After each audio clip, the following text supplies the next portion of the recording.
All right, let's get going again. So let's start over. Time to tell the truth. That's what it's all about. And that's what we do here every week, every Saturday at 3 p.m. Central Time. For those of you, it might be your first time here. We welcome you. We welcome you. We're excited to have you.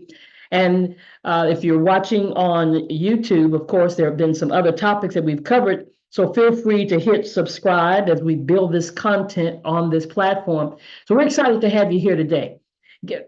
Hopefully you'll get pen and paper. You may need it, take screenshots of whatever it is that you see here, and know that I'm excited about being able just to share the information. My name is Dr. Rosalind Shaw Belt, and most people call me Dr. Roz. I'm the CEO, excuse me, of Dream Your Life Productions and Ministry. A lot of things that I've been blessed to do. I'm a wife, musician, but here I'm focusing on being a certified wellness coach. And all of the research that I do is based on that. Certificate of certification that I've received from Econopreneur as a certified Econopreneur and lifestyle consultant, as well as a certified wellness coach. Let's go. What if I told you your favorite snack is hiding a dark secret? Think you know what's on your plate? Think again. From unpronounceable chemicals to hidden sugars, the food industry is serving up more than you bargained for. Did you know that some ingredients are linked to serious health issues? Yep, that natural flavor might not be so natural after all. Join us for the Time to Tell the Truth series, this Saturday, October 5th at 3 p.m. Central on www.zoomabrandnewme.com. We'll uncover the secrets the food industry doesn't want you to know. Your health depends on it. So, next time you're about to take a bite, ask yourself, do you really know what you're eating? And so that's what it's all about. And one thing that I'm going to request of you, that if this information is valuable to you, that you will share it with somebody else. Because we realize that a healthy diet can help prevent, did you hear that key word? Prevent chronic disease. We've got to change this thing and stop allowing what we have and what we've been diagnosed with just to be treated, and begin to do the things to eliminate it, or at least to lessen it, so that we can live the healthy lives that God has ordained for us to do. But it's based on the diet. It's based, listen, it all goes back down to the food when it relates to heart disease, diabetes, cancer, you name it. And it can also help to improve infant, child, and maternal health and strengthen our immune system. So what my focus is not only to say that this is what you have to do or this is what you have to stop doing, but I want you to be mindful. When you go to the grocery store, when you're in a restaurant, when you're sitting down in front of your plate, my whole focus is to help you through education to become mindful of what you eat that can help you feel full with less food, digest it better, and make wiser choices about what you're eating in the future. Now, this is part 2 of Do You Know What You're Eating? Last week, we covered apple juice, artificial sweeteners, bacon, beer, blue cheese, packaged bread, canned mushroom, caviar, chicken nuggets, energy drinks, and enhanced chicken and beef, as well as commercial fruit juices. But let's get started with this today. Chewing gum. There's a whole list of ingredients you might not have realized are present in your average stick of gum. Like sheep's wool, for example. Did you know you're chewing part of a sheep? Okay, so it's not actually as gross as it sounds. Some chewing gum contains lanolin, which is a type of waxy secretion from the sebaceous glands of sheep. They use lanolin to make their wool waterproof, and it's quite a popular ingredient in skincare products. However, it's often found in chewing gum because it gives it the necessary chewiness. You might not find this listed in the ingredients, but that doesn't mean it's not there. Most chewing gum products also contain flavors, sweeteners, a gum base, and softeners. The gum base can sometimes come from the latex sap of the sapodilla tree, but it might also come from natural resin, food-grade agar, and other sources. And because we're all about synthetic technology these days, synthetic rubbers are often used to form the gum base of chewing gums, such as synthetic resin, polyethylene, and glycerol esters of wood or gum resin. But before you vow to never eat chewing gum again, know that it can sometimes have some medicinal functions. You can buy chewy analgesics, antacids, and even gum products to help you quit smoking, provide nutrition, and prevent tooth decay. So here's the thing about chewing gum that disturbs me. I grew up as a kid chewing it all of the time. See, everything you're going to watch today, it's not about what you do sometimes, it's about what you do all the time. And could I have been indulging in something that I thought was fun, that I didn't realize what was inside of it, and I was chewing it every day, blowing bubbles, popping bubbles, you know how we did as kids. So I just want this understanding now that I can take my grandkids or my nieces and nephews and teach them, even find something that's more nutritious. So we live in America. Right. We love our hot dogs. We go to the baseball game. But what is this thing about the hot dog? Hot dogs. Hot dogs, those beloved staples of barbecues and ballparks, have a somewhat unappetizing backstory. Despite their popularity, the way they are made might give you pause. These sausages are crafted from a blend of leftover meat trimmings, fat, and various additives, all ground into a paste-like consistency. The meat used can come from many parts of the animal, including muscles, tripe, and even liver. To achieve that familiar, smooth texture, the meat mixture is finely ground and combined with water, salt, and preservatives. This concoction is then extruded into casings, which are either made from natural animal intestines or artificial collagen. The casings help shape the hot dogs and give them their characteristic look. The process begins with collecting leftover pieces of meat from beef, pork, or poultry, which are then finely chopped and emulsified into a paste. This paste is seasoned with spices and additives that enhance flavor and shelf life. Common additives include corn syrup, nitrates, and nitrites. These nitrates and nitrites act as preservatives and give hot dogs their pink color, but have also raised health concerns. High consumption of these chemicals has been linked to various health issues, including an increased risk of certain cancers. Next, the mixture is stuffed into casings. Natural casings are typically made from the intestines of sheep or pigs, while artificial casings are created from collagen extracted from animal hides. Once filled, the hot dogs are cooked, smoked, and then quickly cooled to maintain their shape and prevent spoilage. After cooking, the hot dogs are often skinned if artificial casings are used, leaving the familiar smooth surface. While the idea of eating mystery meat might be unsettling, it's worth noting that the use of various animal parts can be seen as a more sustainable and economical practice. By utilizing parts of the animal that might otherwise go to waste, the meat industry can make more efficient use of its resources. However, the high sodium content and the presence of preservatives like nitrites and nitrates mean that hot dogs are not the healthiest option. These additives can lead to health problems if consumed in large quantities over time. So next time you're at a barbecue or ballpark, it might be worth considering how often you indulge in this classic treat. How often have you had a hot dog since you were here on planet Earth? Just saying. Just think about it. I mean, we love the hot dogs, but have we ever thought about how they made the hot dog? He said nitrates and nitrites. If you go to the American Cancer Society website, you can find those two ingredients listed as carcinogenic.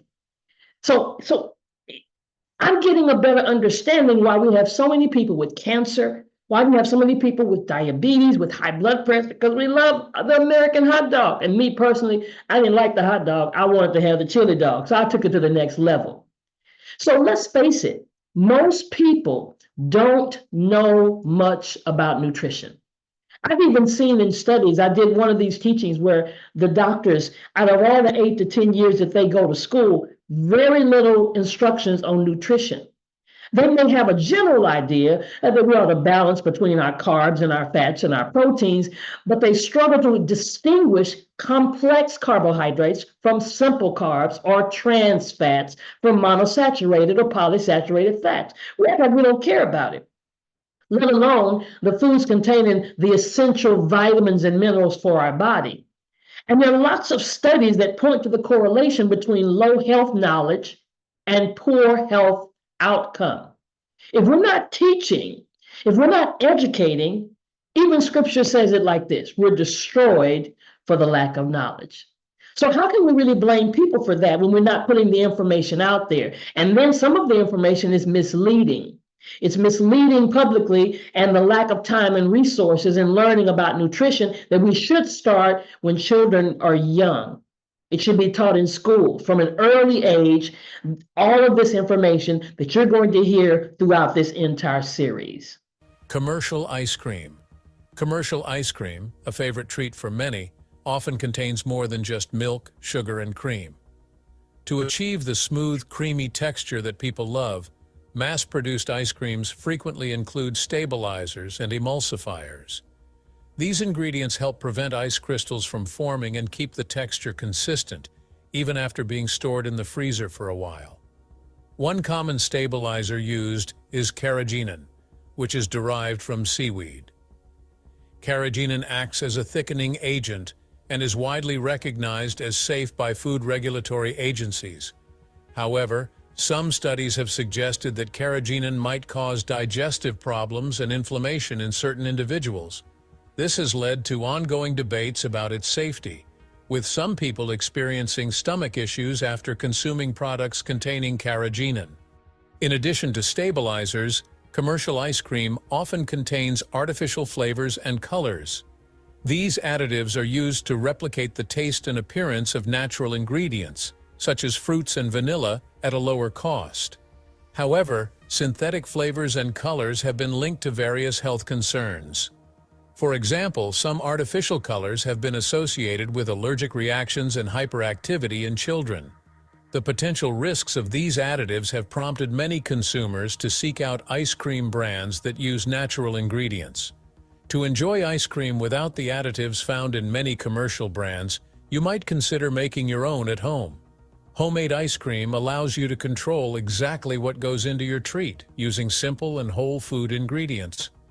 There are many easy recipes available that use just a few basic ingredients, such as milk, cream, sugar, and natural flavorings like real vanilla or fresh fruit. Alternatively, you can look for brands that prioritize natural, minimally processed ingredients. Many smaller and artisanal ice cream makers offer products that avoid artificial additives, focusing instead on high-quality, real ingredients. These options may be a bit more expensive, but they provide peace of mind for those looking to avoid potential health risks associated with synthetic additives. I remember as a kid sitting on the ice cream maker. Yeah, I had grandparents that they used to turn that thing and make their own ice cream. And I've even tried some of the brands that he's talking about that uses natural products. And listen, some of them taste pretty darn good. They're pretty close to what we call the real thing. The point is, we got to get it through our head that everything that's good to you is not necessarily good for you.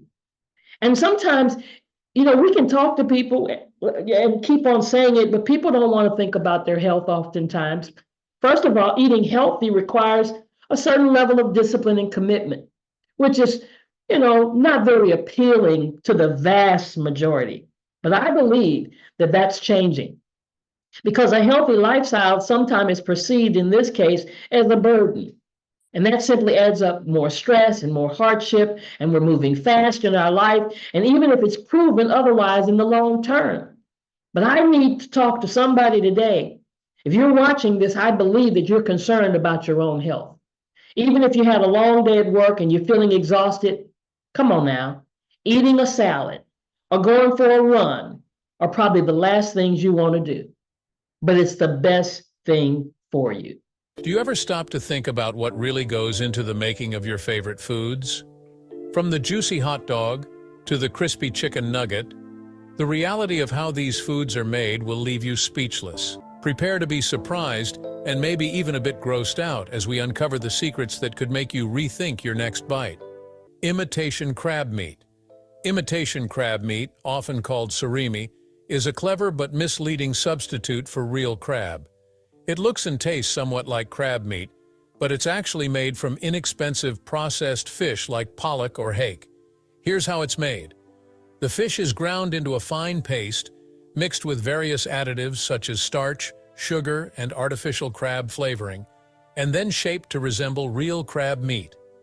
To complete the transformation, it's often colored with food dye to match the vibrant red and white look of actual crab. Surimi is popular because it's much cheaper than real crab. You'll often find it in sushi rolls, seafood salads, and as a topping for various dishes. However, it's important to know that imitation crab doesn't offer the same nutritional benefits as real crab meat. Real crab is rich in protein, vitamins, and minerals, whereas surimi is lower in these nutrients and higher in sodium because of the preservatives used to extend its shelf life. For those with shellfish allergies, surimi can be a bit risky.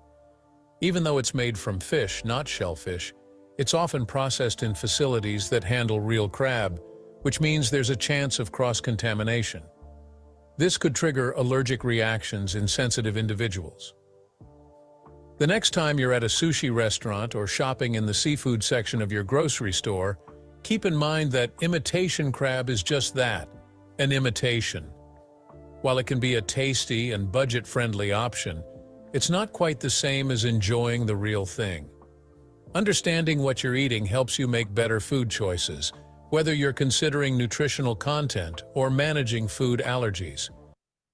I want you to consider nutritional content. I just want you to think about it. When you grab it, now you're going to hear my voice, you're going to hear his voice, you're going to remember this presentation, this video, and think a second thought to be more intentional. Because eating healthy sometimes doesn't seem to bring us the joy. And that's why, I ask the question, why is it that people don't want to do what's necessary to eat healthy when they know they're doing the wrong thing? Because it doesn't make us feel good. But I'm not going to lie, I can't compete with the experience of enjoying that piece of chocolate cake or that pizza. That's why, to me, the more education I've received, the more intentional I become. Even though I do enjoy eating healthy when I find something that really tastes good. Because, see, some people think when you eat healthy, it doesn't taste good. But even though I do enjoy eating healthy, it doesn't give you this instant thrill like junk food does. That's the purpose of the junk food, to do that. It's designed to do that. The stuff that's put in it makes your body respond that way. Because when we eat healthy, we're satisfying the requirements of our body, what God created for us. But when we eat some ice cream, we're feeding our flesh. We're faced with a complete thrill of how, oh, I just love it. I love the cookies and cream. I love the chocolate. I love the vanilla. And even a sense of relief, because, some people just eat just to calm themselves down when they're stressed. So we associate those foods, and sometimes when you're eating healthy, we call them our cheat days, right? Cheat foods with having fun and social gatherings. And am I saying you can never, ever, ever, ever have them? No, I'm not saying that. But we've got to categorize healthy foods not as being boring. And at the end of the day, it seems most people put more value on that hedonistic experience than on good health practices. Jelly beans. Jelly beans are a delicious treat for young and old, allegedly. We're often told not to eat too many of them because of their high sugar content. But there's another reason why you might stop yourself from throwing a handful in your mouth. There are bugs in them. It's not as gross as it sounds, though. You aren't gonna bite into a jelly bean and find a spider leg. The shiny coating on the outside is often shellac, and this is a resin that the female lac bug secretes when it drinks tree sap. They come from Thailand and India and deposit their shellac onto branches and twigs. It's then harvested, processed into flakes, dissolved in ethanol, and sprayed onto food products like jelly beans. Sometimes it even replaces the wax on apples and is used in non-edible goods like hardwood flooring products to make them shiny. Obviously, this is bad news for vegans or vegetarians. Shellac is an animal byproduct and is not typically listed as bug juices on food and product packaging. Instead, you might see it listed as E904. If you're a vegetarian who's been tucking into the occasional bag of jelly beans, you may want to rethink your choices. E904. Remember that. Jot that down, because maybe you'll see that on the back of the package. See, this is what they don't want us to know, because many of us grew up with the jelly beans, popping them in your mouth. Again, why is it that we have so much disease? Because we've been doing some of these things over a long period of time. What's in a McDonald's Big Mac? I'm actually going to show you what's in a Big Mac what's in their French fries, what's in the chicken nuggets, what's in a McRib, which is now back, and the secret ingredient in their salt. You guys aren't gonna believe this. Come on, how's it going? It's going good. How about you? Can I get a Big Mac, 6-piece chicken nuggets, small? Yeah, the ranch and the sweet and sour, a McRib, and a small fries. Did you like any ketchup on the side with that? Yeah, you guys make the burgers. Do you cook the burgers in any oil, or is it just straight on the grill? I'm not really sure because I don't really cook at all. Can we ask him?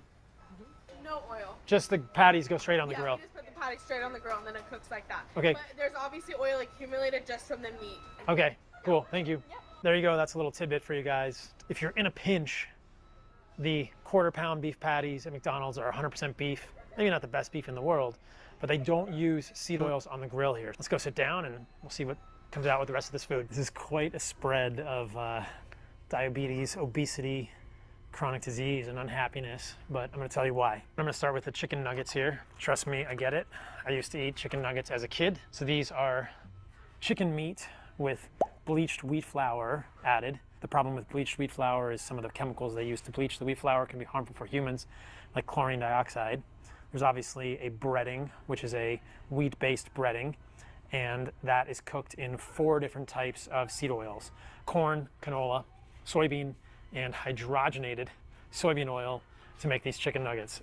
Hydrogenated soybean oil, that's like a trans fat. You know that's going to be a problematic thing because of how it's processed, extra heated. But the fact that there are 4 seed oils in chicken nuggets means that you're going to be getting tons of this fat, linoleic acid, which I'm not a fan of. Why do I not like linoleic acid? High level, not to get too technical, linoleic acid accumulates in your body. It accumulates in all the cell membranes, your mitochondrial membranes.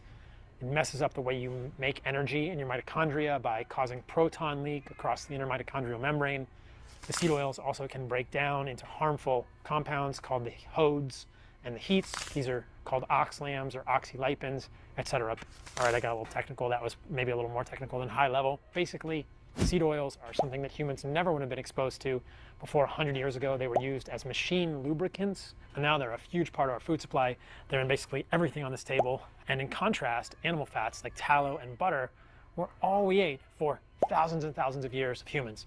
Is it any wonder that before the early 1900s, things like cancer and autoimmune disease were much more rare, cardiovascular disease, heart attacks were almost unheard of, and since then these have increased massively. Obviously there are many things that have caused these health conditions to skyrocket in the last 100 to 115 years, but I think seed oils are a major contributor to this. Not a huge fan of chicken nuggets, but I think that a lot of kids out there have eaten a lot of these oils, and that is contributing to childhood obesity, childhood diabetes, behavioral problems. There's nothing good about chicken nuggets at McDonald's. We've also got the dipping sauces for the chicken nuggets. You've got the sweet and sour sauce, first ingredient, high fructose corn syrup, ranch dressing. First ingredient is not any sort of dairy. It's, say it with me, soybean oil. So problematic seed oils and high fructose corn syrup, the highly processed, essentially weaponized form of sugar in sweet and sour sauce with your chicken McNugget dipping sauces. Major problems. Next up, McDonald's French fries. Guess how many ingredients are in McDonald's French fries? They should be potatoes, tallow, and salt. McDonald's used to cook in tallow, but then an eccentric millionaire in the 1990s convinced them that tallow was somehow contributing to heart disease. Sokolov shouts, "That's not true. Your fries are cooked in animal fat." The McDonald's guy gets flustered, tries to say something. Sokolov doesn't let him finish. Beef tallow? It's vegetable and they beef are 90 shortening. to 95% beef tallow. It's vegetable that, and that beef comes shortening. from your company. When in fact the seed oils that they replace the tallow with are the actual contributors to heart disease. Regardless, it is a tragedy that McDonald's no longer cooks their fries in tallow. These fries have 19 ingredients. 19 ingredients in these fries. They are cooked in 4 different types of seed oils: corn, soybean, partially hydrogenated soybean oil, which is going to have a lot of trans fats, and canola oil. What else is in here? Dimethyl polysiloxane. It's a huge word. It's an anti-foaming agent used in the oils and the fryers. It's a silicone derivative that is also found in silly putty. So there are silly putty ingredients in your French fries, but we're not done yet. They also contain THBQ, a chemical preservative, which is associated with cancers in lab animals and is a reason that many foods cannot be sold at healthy grocery stores like Whole Foods. In fact, Whole Foods will not sell Reese's peanut butter cups or Reese's Pieces because they contain THBQ, but they're fine in the McDonald's French fries. And the salt at McDonald's, well, I'm going to tell you the secret ingredient, the salt at McDonald's at the end, guys, but you won't believe it. The salt at McDonald's actually has 3 ingredients. Stay tuned. The French fries at McDonald's are their biggest seller year over year.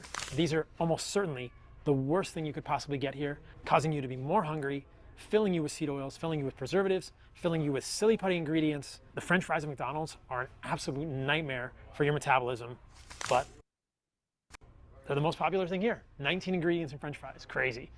As a plug, McDonald's, please start cooking your French fries in tallow. I will do a video about that. If you just have one store anywhere in the United States that cooks your French fries in tallow, I will fly there and do a video about it, McDonald's. Heads up to you. What's next? Ketchup. You're gonna put ketchup on your fries, right? Well, what do you think is in ketchup? It should just be tomatoes and salt.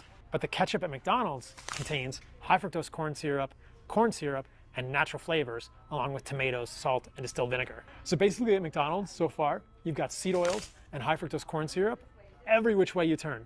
Is it any wonder that eating here will cause you to become supersized also? No. I hope you guys are enjoying this video. I've got a deal for you. If you hit that like and subscribe button right now, it helps me make these videos.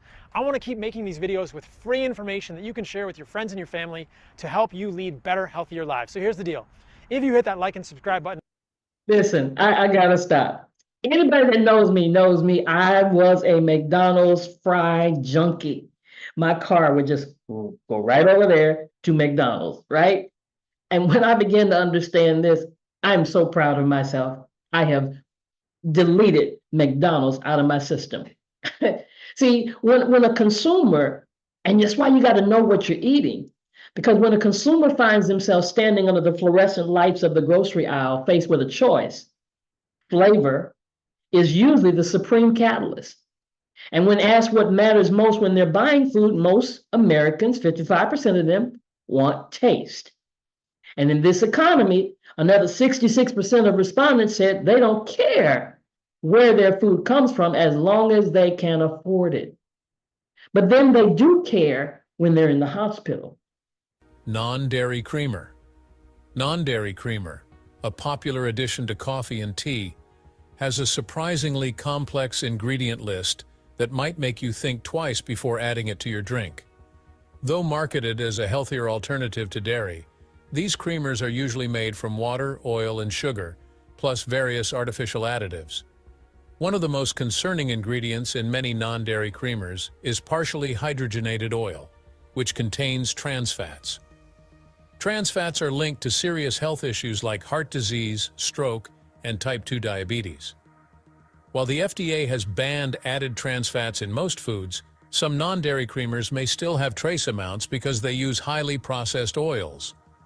Besides trans fats, non-dairy creamers often have high levels of added sugars, commonly in the form of corn syrup solids. Consuming too much added sugar can lead to weight gain, insulin resistance, and other metabolic problems. Furthermore, these creamers may include artificial flavors and colors, which can cause allergic reactions or other adverse health effects in some individuals. To avoid these potential risks, consider using whole, minimally processed ingredients like real cream or milk. If you prefer plant-based options, almond or coconut milk are great alternatives that are healthier and more natural. When choosing non-dairy creamers, read the labels carefully and opt for brands that use natural, whole food ingredients rather than artificial additives. Did I say you can't have it? See, he just gave you an alternative. Okay, now I'm addressing all you coffee drinkers. Some of you drink not only one a day, but you drink 2 or 3 cups a day, adding the creamer. Oh my God. When we make these minor changes, just small changes, it literally begins to change our life. Packaged meat. Browse the meat fridge of your local grocery store and tell me which meat product you'd prefer to buy. One with dark brown raw meat or one with fresh-looking red meat. Yeah, you'd go for the fresh-looking meat, right? Well, there's nothing to say it's actually any fresher than the brown meat. It just might contain carbon monoxide. Many meat producers put a supposed harmless dose of carbon monoxide onto meat products to make them look red for more than 20 days. But if you were to peer into the cabinetry of your local butcher, you'd find that the meat in there, which typically doesn't contain carbon monoxide, monoxide only stays red looking for a few days. Consumers want their meat to look fresh, so producers are answering the call with this unusual addition. The problem is that even rotting and unsafe meat can look like it's just been sliced off a cattle beast. It's not until consumers open the packaging that they realize their meat doesn't smell as it should. Calsec, a small company in Kalamazoo, Michigan, has spent hundreds of thousands of dollars fighting food regulators and meat producers over their use of carbon monoxide. They say that consumers who make their purchasing decisions based on color will be fooled into buying old or spoiled meat. Calsec uses natural colorings, herbs, and spices, including a rosemary extract, to keep meat looking red for about half as long as meat infused with carbon monoxide. Right? So now think about it. Next time you reach and grab the pack of meat, you got to realize, and because we know that some of it, the way it's being raised, they're not raising it in just to be like back in the day when they would graze and go find better grass for it to grow. Now they're feeding that cow, feeding those chickens, feeding all of those animals so that they look bigger. Last week, I think we talked about the chicken, what they put inside the chicken to make the breast look larger. About 678,000 Americans die each year from chronic food illness. See, that's higher than all combat deaths in every war in American history combined. That's right. There are more deaths each year from our food than all the combat deaths from the Revolutionary War all the way to the wars in Afghanistan and Iraq. Wow. Peanut butter. Peanut butter, a favorite spread for many, is more than just a tasty treat. It's packed with nutrients that make it a popular choice among athletes and fitness enthusiasts. For every 3.53 ounces, peanut butter provides about 0.82 ounces of monounsaturated fatty acids and around 0.49 ounces of polyunsaturated fatty acids, primarily of the omega-6 type. Additionally, peanuts are legumes, and peanut butter is rich in protein, offering about 0.95 ounces per 3.53 ounces of product. This high protein content is one reason it's so favored in gyms and on social media fitness pages. Beyond fats and proteins, peanut butter is also a good source of fiber and essential minerals. It also provides significant amounts of phosphorus, potassium, magnesium, and zinc. These minerals support various bodily functions, including bone health, muscle function, and immune response. However, not all peanut butter is created equal. Many commercial brands add sugar and other ingredients that can make this nutritious spread less healthy. Some brands can contain up to 7 grams of sugar per 2 tablespoons, making the product sweeter and more addictive but also less healthy. Low-fat versions can be particularly misleading, as they often replace fat with added sugars and other unwanted ingredients to maintain flavor and texture. Excessive added sugar can lead to several health issues, including obesity, diabetes, and an increased risk of heart disease. The American Heart Association recommends that women consume no more than 6 teaspoons of added sugar per day, and men no more than 9 teaspoons. When selecting peanut butter, it's important to read labels carefully and choose brands that list peanuts and possibly a bit of salt as the only ingredients. So did we say you can't have your peanut butter? No. We got to look at the labels, guys. We've got to recognize that some of these things, I know you can make a list as you're listening of what things that you have been using in your personal life or your family's life for a long, long time. So you got to know what you're eating, because we're suffering because of a poor diet. For instance, 2/3 of severe COVID cases resulting in hospitalization were attributed to 4 diet-causing diseases because it affected their immune system: obesity, diabetes, hypertension, and heart failure. All of these 4 things had compromised immune systems and found themselves either on a ventilator or maybe they didn't even make it through COVID. In other words, these hospitalizations could have been prevented if the patient didn't have the diseases.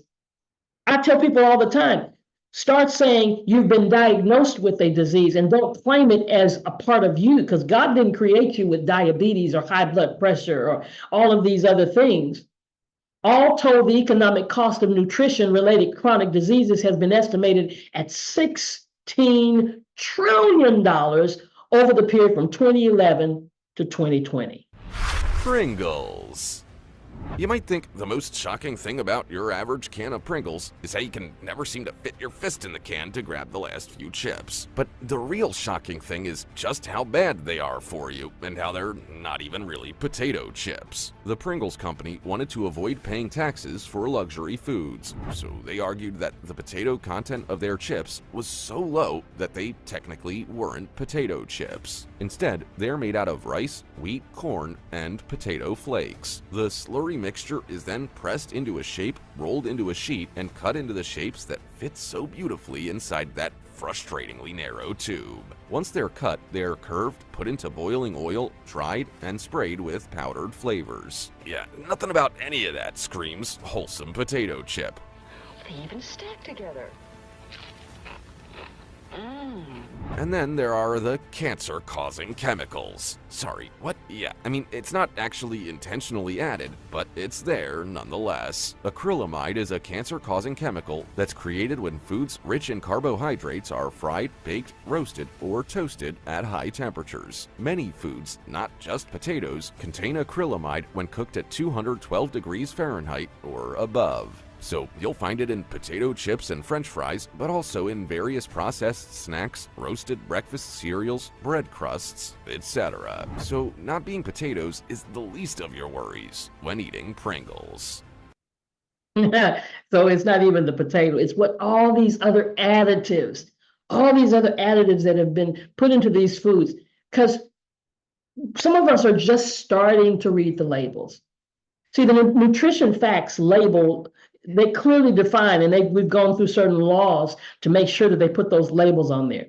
See, and it wouldn't be so bad. Watch this. Even if you ate the Pringles, if you ate the serving size.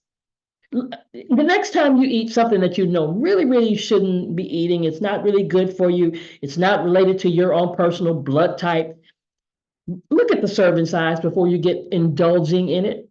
Because I've seen people take that Pringles can and they're down in the whole can.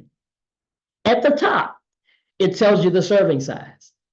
And then it also tells you how many servings are in the whole container in case you do the whole container. Then it tells you the number of calories per serving. And then it tells you the percentage of daily value for each nutrient in a serving of that particular food. And then it tells you the nutrition content. All of this information can really be useful. Even if you don't quit it, even if you don't give it up, you would start lessening the amount that you do just by saying, okay, I'm going to do the one serving. Now, somebody said to me when I said that, okay, every time I eat it, I'm going to eat a serving size. No, I don't mean in a whole course of the day, because that means you're going to still indulge in the whole thing. But most people exceed the recommended limits of saturated fat, sodium, and added sugars. So then the nutrition facts label can help you reduce your consumption if you go by the serving size. And then there's some other nutrients such as dietary fiber, vitamin D, calcium, iron, and potassium that many people do not consume enough of. Checking the label can help you identify those foods high in these nutrients to eat more of them and less of the ones that don't have those things in it. So the next time you're trying to decide what to eat, check the nutrition facts label.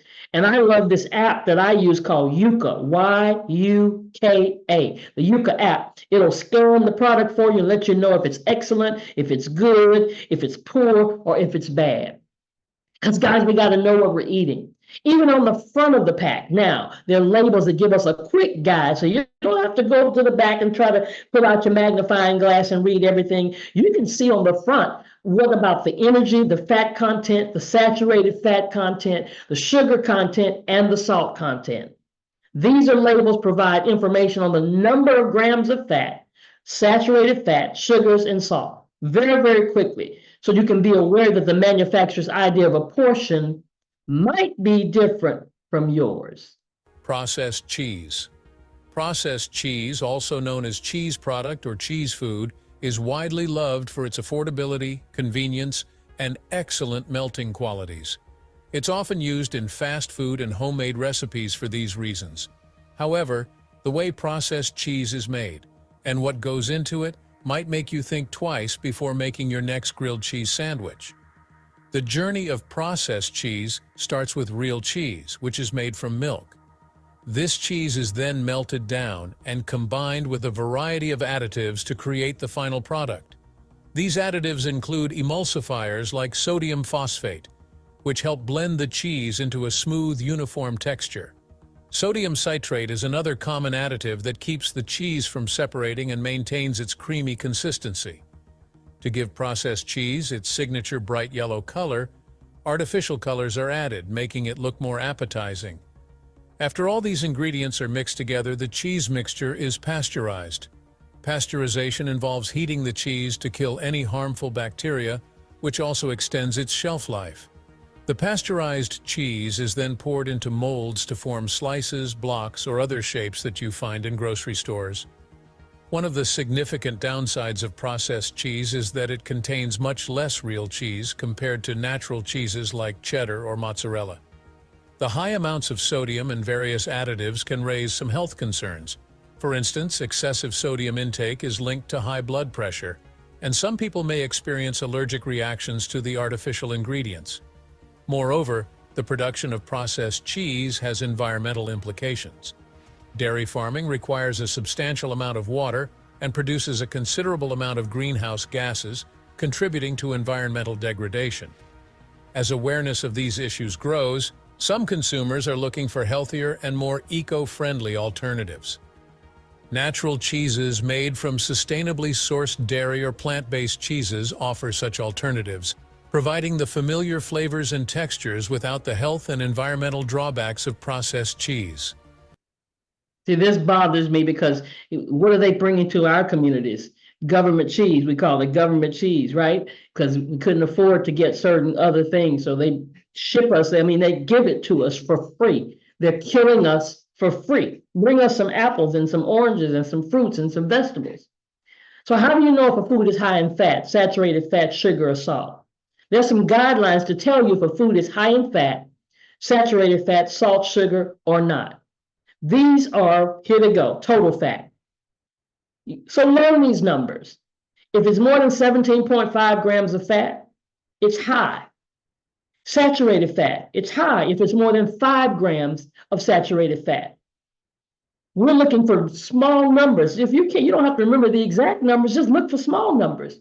Sugar. If it's more than 22.5 grams of total sugar per 100 grams, it's high. It doesn't take a rocket scientist to figure this out. And if it's salt, if it's more than 1.5 grams of salt per 100 grams, it's high, right? Instant ramen. Instant ramen is a go-to meal for college students and busy professionals because it's cheap, quick, and tasty. But behind its convenience lies a less appealing truth that might make you reconsider grabbing that next packet. First, let's talk about how instant ramen is made. The noodles are often deep-fried before they're packaged, which gives them their unique texture. However, this process also means they contain a lot of unhealthy fats. These fats can contribute to various health issues, including high cholesterol and heart disease. Then there's the flavor packet that comes with instant ramen. These little packets are packed with sodium and artificial additives. Consuming too much sodium can lead to high blood pressure, heart disease, and stroke. The artificial ingredients found in these packets have been linked to a range of health problems, from headaches and nausea to more serious issues like cancer and metabolic disorders. Nutritionally, instant ramen falls short. It's low in essential nutrients such as fiber, protein, and vitamins. This makes it a poor choice if you're looking for a balanced meal. While it's easy to rely on these cheap and quick meals, especially during busy times, it's crucial to remember that your long-term health is far more important than the short-term convenience. If you love instant ramen but want to make it healthier, there are a few simple tweaks you can make. Add fresh vegetables like spinach, carrots, and bell peppers to boost the fiber and vitamin content. You can also include lean proteins such as grilled chicken, tofu, or a boiled egg. Using only a portion of the flavor packet can significantly reduce the sodium content, making it a bit healthier. Better yet, consider whole food alternatives. Homemade soups and stir-fries can offer the same comfort and convenience, but with better nutritional value and fewer health risks. These dishes allow you to control the ingredients and ensure you're getting a balanced meal. Next time you're tempted to make instant ramen, think about these healthier options, and remember that a little extra effort can go a long way in protecting your health. I know, guys, don't shoot the messenger. 3, 4, what? No, 4 or 5 for $1. You can go to the dollar store and get those ramen noodles. Man, I had a period in my life when we had ramen noodles when I was in the ministry. We had it every single day because it was inexpensive and there were a bunch of us, right? And I became what's called the gourmet ramen noodle queen, because I didn't do any other kind of cooking, but I could find the leftovers in the refrigerator, add them to the ramen noodles, and voila, we had a gourmet dish. That's when I started blowing up, right? So we've got to realize convenience is not always good for us. Most cases, it's not. Red products. What if I told you that you're eating bugs every time you eat something red, aside from natural products like apples? Maybe shock and horror. Well, many food producers use red food colorings made from carmine, which is actually a crushed up bug. Carmine is made from cochineal insects, which are bugs from Latin America that live on cacti. They're primarily farmed in Peru, and we harvest millions of cochineal insects annually to produce red coloring for our food, such as soft drinks, donuts, yogurt, and ice cream. It's also found in cosmetics like lipstick. The reason why many people don't know they're eating bugs is that they're not really listed on food packaging. I mean, would you really buy a food product if bugs was on the list of ingredients? Yeah, probably not. Instead, manufacturers list it as Carmine, E120, Crimson Lake, or Natural Red 4. Yeah, those are much nicer names. But nice name or not, you're still eating bugs. Small 0.2-inch wingless female bugs are brushed off prickly pear cacti, dried, and filtered to remove insect parts. They are then added to food to give it its red coloring. But because demand is rising and Peru can only find so many bugs, some companies are opting to use alternative colorings to keep costs low. An excellent vegan alternative is lycopene, which is a tomato-based extract. Well, doesn't that make you wonder? Okay, so now when I look at something that's red, as long as it's not a whole food, I'm going to think about that. Because when you know where your food comes from and what's in it, we can be easier to make the right choices for your health. That's the whole reason for doing this. That's the whole reason for sharing this information, not to destroy your whole grocery list. Learning what's in a product before you eat can help you ensure that you're getting the right amount of fats, calories, nutrients. Eating excess fats and processed foods shortens the lifespan. We want to extend the lifespan. We want to create blue zones that we live long, healthy lives and protect our body and protect our brain. We've got too many people moving towards dementia and Alzheimer's. So we got to educate ourselves on what's in the food that we're eating and read the nutrition labels on everything that you buy. Get that Yuka app, Y-U-K-A. And then consider your portion sizes and be sure to balance out the foods you eat to maintain a healthy life. Farmed shrimp. Shrimp, a popular seafood staple, is often associated with luxury and indulgence. However, the reality behind the majority of shrimp sold in supermarkets and restaurants is far from glamorous. Most of the shrimp consumed worldwide comes from industrial shrimp farms, which are often located in developing countries with lax environmental and labor regulations. These farms are notorious for their crowded, unsanitary conditions, which can foster the spread of disease among the shrimp population. To combat this, farmers often rely on heavy doses of antibiotics and other chemicals to keep the shrimp alive and growing. This widespread use of antibiotics has led to concerns about the development of antibiotic-resistant bacteria, which can pose serious risks to human health. Additionally, shrimp farms are often built in coastal areas that were once home to mangrove forests, which play a crucial role in protecting coastlines from erosion and providing habitat for a wide range of species. The destruction of these ecosystems for shrimp farming has led to devastating environmental consequences, including the loss of biodiversity and increased vulnerability to natural disasters. Moreover, the working conditions on many shrimp farms are notoriously poor, with low wages, long hours, and exposure to hazardous chemicals being common issues faced by workers. So we're moving quickly. I think I'm going to end here. Let me go ahead and give you this one. Swordfish. When we think about the fish we eat, it's essential to consider not just the taste and nutritional value, but also the potential contaminants they might carry. One significant concern is mercury, a harmful metal that finds its way into our waters and consequently into the fish we consume. Among the various types of seafood, large predatory fish like swordfish and bluefin tuna are particularly notorious for their high mercury levels. Mercury contamination occurs because mercury in the water is absorbed by small aquatic organisms. These are then eaten by small fish, which are in turn eaten by larger fish. This process, known as bioaccumulation, means that mercury concentrations increase at each step up the food chain. Swordfish, being one of the top predators in the ocean, end up with some of the highest mercury levels. A fully grown swordfish can weigh more than 550 pounds and live for many years, accumulating more mercury over time than smaller, shorter-lived fish. Health experts, including cardiologists and nutritionists, advise that we should be cautious about consuming these large predatory fish frequently. Mercury poses several health risks, especially to vulnerable groups such as pregnant women and young children. It can interfere with the development of the nervous system in fetuses and infants, leading to potential neurological and developmental problems. To minimize these risks, it's wise to vary the types of fish in your diet and limit the consumption of those known to have high mercury levels like swordfish and bluefin tuna.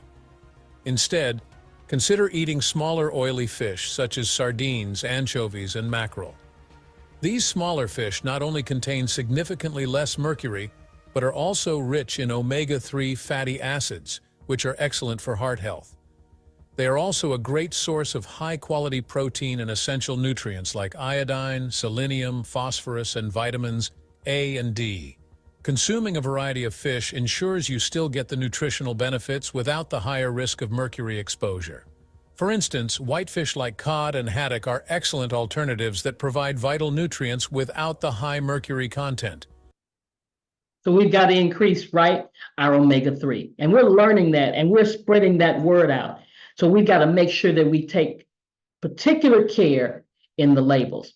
So here's what I'm going to do. I'm going to stop here, and I'm going to do part 3 of this, and we're really going to get deeper into everything about the food labels, and maybe we'll even share a few more foods that we need to be aware of what you're eating. So guess what?